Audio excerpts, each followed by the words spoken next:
They were barely old enough to vote, barely old enough to be called adults, and yet they were handed aircraft keys instead of school books when the war demanded. Pilots that did not wait for experience or age. It reached into classrooms, farms, and factories and pulled teenagers into the sky. Some were 17. Some lied about their age. Others had never flown before. They did not fly sleek fighters or well-armed bombers. They flew into darkness with engines that coughed wings made of wood and fabric and almost no protection at all. And when the war ended, many of them never spoke of what they had seen. At the height of World War II, the demand for pilots was relentless. Aircraft were being lost faster than they could be replaced. Experienced airmen were dying at an alarming rate, so governments made a decision that would haunt an entire generation. They lowered the age requirements, training was shortened, mistakes were no longer tolerated. Teenagers were taught to fly in months what had once taken years. For many of them, the sky became a classroom and fear became routine. One group in particular would become legendary and almost invisible at the same time. They flew missions so dangerous that survival depended more on luck than skill. They were ordered to fly at night, low, slow, and silent. Their aircraft were outdated, even by the standards of the 1930s, made of plywood, canvas, and wire.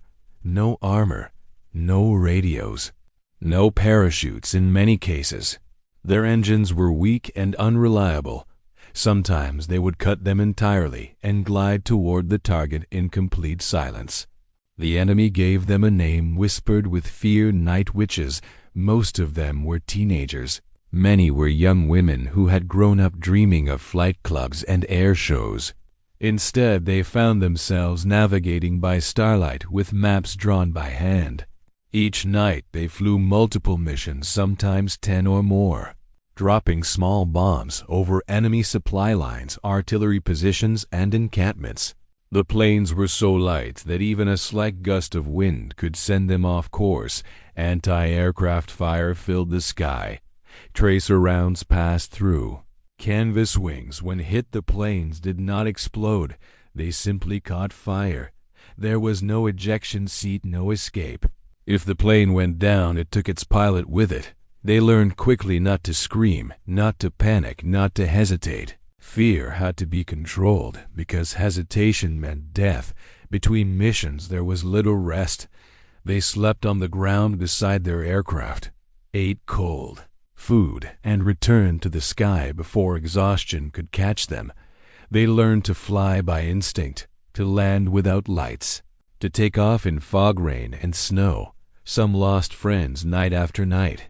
Others flew knowing that the empty seat beside them would never be filled again, and still they went back up. Not all of them were women. Across Europe, teenagers flew bombers, gliders, and fighters. In Britain, boys barely 18 piloted heavy bombers over occupied Europe. They flew through flak so thick it sounded like rain hitting metal. Many never returned. Those who did often landed with aircraft so damaged it was unclear how they stayed in the air at all. In Germany, teenage pilots flew interceptors in the final desperate months of the war, poorly trained, hastily prepared, and thrown against overwhelming odds. Some were promised glory, others were told it was their duty. Few were given a real choice. In occupied territories, teenagers trained in secret learning to fly gliders that would carry them silently behind enemy lines. These missions were among the most dangerous of the war. Gliders had no engines. Once released, they could not abort. They carried soldier supplies and sometimes medical equipment. Landing zones were often fields, forests, or roads. If spotted, they were defenseless. Many crashes were fatal. Others left survivors stranded deep in enemy territory. The teenagers who flew these missions were told to remember every detail, then forget it forever. When the war ended, parades were held and medals awarded, but many of these pilots stayed silent. They returned home too. young to explain what they had endured, too old to forget. Some tried to talk. Families did not understand, friends could not relate, so they stopped. Nightmares replaced conversations. Memories returned in fragments, sound, smells, flashes of light, a coughing engine, the whistle of falling bombs, the sudden silence before impact. Many never flew again. Some refused to look at the sky. Historians later tried to reconstruct their stories. Flight logs were incomplete, records missing. In some cases, entire squadrons seemed to appear and disappear overnight. Survivors were reluctant to speak, not because they were forbidden, but because the words did not exist. How do you explain flying alone into darkness, knowing that a single bullet could tear your aircraft apart? How do you describe watching friends vanish in mid-air without a sound? For decades, these stories remained buried, overshadowed by larger battles, famous aces, and well-known aircraft. But slowly fragments emerged: letters, diaries, interviews recorded late in life. They revealed teenagers who learned to navigate by stars, who flew until their hands bled from cold, who accepted death as a nightly possibility. They did not see themselves as heroes. They were simply trying to survive. One former pilot said that the hardest part was not the danger, it was the silence afterward. No one asked, and they did not volunteer. Another said that they had grown old before they ever became adults. Today, their aircraft sit in museums, fragile wooden frames behind glass.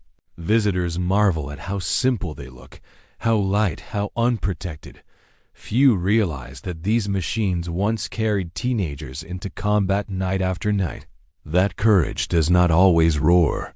Sometimes it glides silently through darkness, and that some of the most extraordinary stories of World War II were lived by those too young to understand what war would take from them. They flew into darkness. They survived against impossible odds. And when it was over, many of them chose silence, not because they forgot, but because some memories were never meant to be spoken aloud.